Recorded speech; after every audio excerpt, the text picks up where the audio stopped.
बिस्मिल्लाहिर्रहमानिर्रहीम। Welcome to learning Creo channel guys. आज का जो हमारा टॉपिक है उसमें हमने पीडीए को डिस्कस करना है। PDA mean patent ductus आर्टरियोसिस। First of all हमें इस स्ट्रक्चर की लोकेशन पता होना चाहिए। देन हमें ये पता होना चाहिए कि इसकी क्या पैथोफिजियोलॉजी है।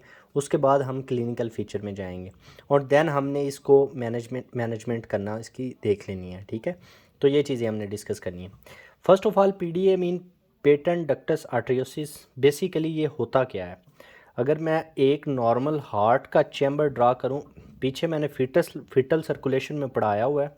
ठीक है, हमारे पास नॉर्मल हार्ट का स्ट्रक्चर कुछ इस तरह होता है। Right atrium, left atrium, right ventricular, left ventricular.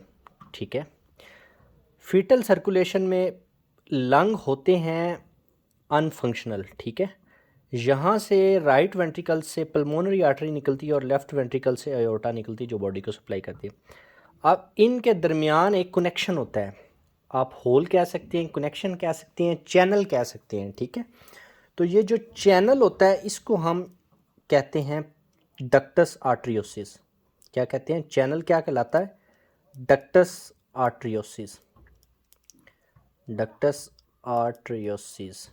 ठीक है, तो बेसिकली आपको ये पता होना चाहिए कि ये डक्टस आर्टरियोसिस होता क्या है। ठीक है, तो ये हमारे पास चैनल होता है और ये किसके दरमियान होता है? पल्मोनरी ट्रंक और अयोर्टा के दरमियान। ये किन के दरमियान होता है? Between pulmonary trunk and aorta. ठीक है, तो ये चीज़ आपको पता होनी चाहिए। अब नॉर्मल क्या होता है कि आफ्टर बर्थ जो है ना, आफ्टर बर्थ 1 to 3 मंथ के अंदर अंदर ये खुद ब खुद क्लोज़ हो जाता है। आफ्टर बर्थ क्या होता है? ये क्लोज़ हो जाता है 1 to 3 मंथ के अंदर। लेकिन जिन पेशेंट को पेटेंट डक्टस आर्टरियोसिस होता है उन पेशेंट में ये क्लोज़ नहीं होता। ठीक है, तो ये आपने बेसिकली डिस्कस हमने आज इसको करना है। ठीक है, तो पेटेंट डक्टस आर्टरियोसिस इससे ये साबित हुआ कि पेटेंट डक्टस आर्टरियोसिस उसको कहेंगे कि एक हमारे पास चैनल था जो फीटल सर्कुलेशन में हमारा नॉर्मल सर्कुलेशन के लिए काम आता था। लेकिन जब बेबी के लंग, बेबी प्रोड्यूस हो गया, पैदा हो गया, उसके बाद जब उसके लंग फंक्शनल हो गए तो उनके उसके लिए इसका क्लोज होना बहुत ज़रूरी है ताकि हमारी normal pulmonary and systemic circulation दोनों बरकरार रह सके। ठीक है, तो ये चीज़ आपको पता होनी चाहिए। आफ्टर दैट अगर हम बात करें इसकी पैथोफिजियोलॉजी की, ठीक है, पैथोफिजियोलॉजी की अगर हम बात करें कि अगर ये क्लोज रह गया, फॉर एग्जांपल जारी बात है हमारी बॉडी की नॉर्मल सर्कुलेशन है कि राइट वेंट्रिकल से पल्मोनरी ट्रंक ने ब्लड लेके जाना है, लंग में उसको ऑक्सीजनेटेड करके वापस लाना है, लेफ्ट साइड पे लेफ्ट वेंट्रिकल से फिर ब्लड पूरी बॉडी को सप्लाई होना है। अब जब ना तो लंग को प्रॉपर ब्लड पहुंच सकेगा, ठीक है, मतलब ऐसा हुआ कि जब ये हमारे पास ओपन रह गया तो क्या होगा? क्या होगा कि राइट वेंट्रिकल से ब्लड जो है ना लंग में जाएगा, लेकिन जब अयोर्टा से ब्लड बॉडी को सप्लाई होगा ना तो दरमियान में ये होल है तो पूरी तरह बॉडी को ब्लड सप्लाई नहीं हो पाएगा और दोबारा मतलब पल्मोनरी ट्रंक में ब्लड घुस जाएगा। तो इसलिए इसको हम कहते होते हैं लेफ़्ट टू राइट शंट। ठीक है, जब दोबारा घुस जाएगा तो उसका प्रेशर इंक्रीज़ कर देगा। जब ब्लड हमारे पास प्रेशर इंक्रीज़ कर देगा उसको हम कहेंगे इंक्रीज़ कर देगा वेस्कुलर प्रेशर। वेस्कुलर प्रेशर मतलब जो वेसल के अंदर है वो उस प्रेशर को इंक्रीज़ कर देगा। अब ये प्रेशर क्यों इंक्रीज़ करेगा? क्योंकि ब्लड हमारे पास क्या हो रहा है, अयोर्टा से बैक आ रहा है पल्मोनरी आर्टरी में। ठीक है, मतलब नॉर्मल क्या फंक्शन होता है, राइट वेंट्रिकल से ब्लड लंग में गया, लंग से ऑक्सीजनेटेड होके वापस आ गया लेफ्ट साइड पे, लेफ्ट साइड पे लेफ्ट एट्रियम से लेफ्ट वेंट्रिकल में, लेफ्ट वेंट्रिकल से ब्लड अयोर्टा के जरिए बॉडी को सप्लाई होना है। लेकिन जब ये खुला रह गया तो ब्लड दोबारा पल्मोनरी आर्टरी में जाएगा और जिसकी वजह से पल्मोनरी आर्टरी में वो इंक्रीज़ कर देगा वेस्कुलर प्रेशर को। जब वेस्कुलर प्रेशर इंक्रीज़ हो जाएगा, अब आपको पता है कि लंग से यहाँ पे लेफ्ट साइड पे ऑक्सीजनेटेड ब्लड होता है, यहाँ पे डीऑक्सीजनेटेड। जब पल्मोनरी आर्टरी में दोबारा आएगा ब्लड, यहाँ से डीऑक्सीजनेटेड जा रहा है, यहाँ से उसमें ऑक्सीजनेटेड, तो मिक्सअप हो जाएगा ब्लड। जब ये मिक्सअप हो जाएगा तो हमारे पास वॉल्यूम ओवरलोड हो जाएगा। क्या हो जाएगा? वॉल्यूम ओवरलोड हो जाएगी। जब वॉल्यूम ओवरलोड हो जाएगा तो क्या होगा?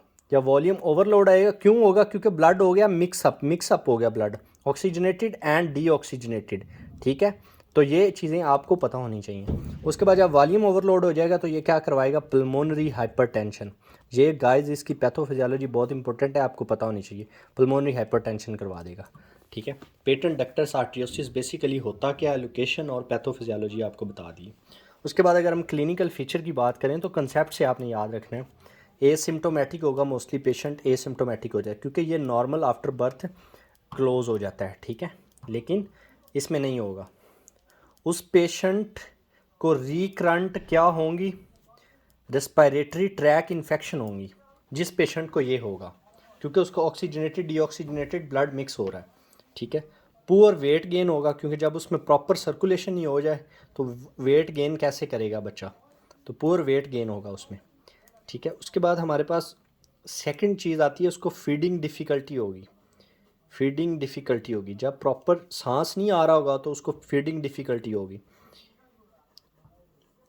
साथ ही इसमें डिस्पिनिया होगा क्योंकि ऑक्सीजनेटेड डीऑक्सीजनेटेड ब्लड मिक्स हो रहा है, ठीक है। इसकी वजह से उसे डिस्पिनिया होगा, प्रॉपर वो सर्कुलेशन नॉर्मल स्टार्ट नहीं हो पाएगी।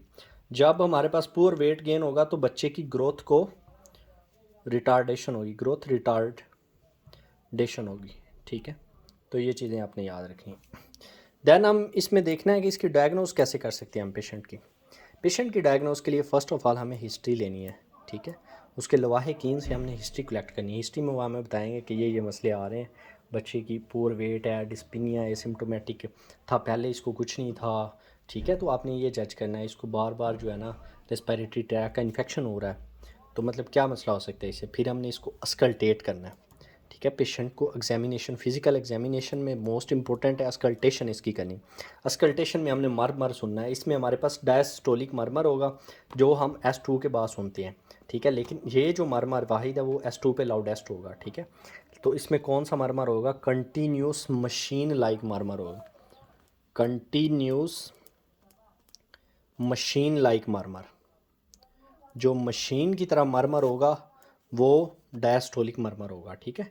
तो इधर वो सुनाई देगा। ये हमें अब बेस्ट कहाँ पे इसकी हेयरिंग होती है हमारे पास, ये भी आपको पता होना चाहिए, इंफ्रा क्लेविकुलर एरिया पे, इंफ्रा क्लेविकुलर एरिया पे इसकी होती है बेस्ट हेयर जो हमें होता है।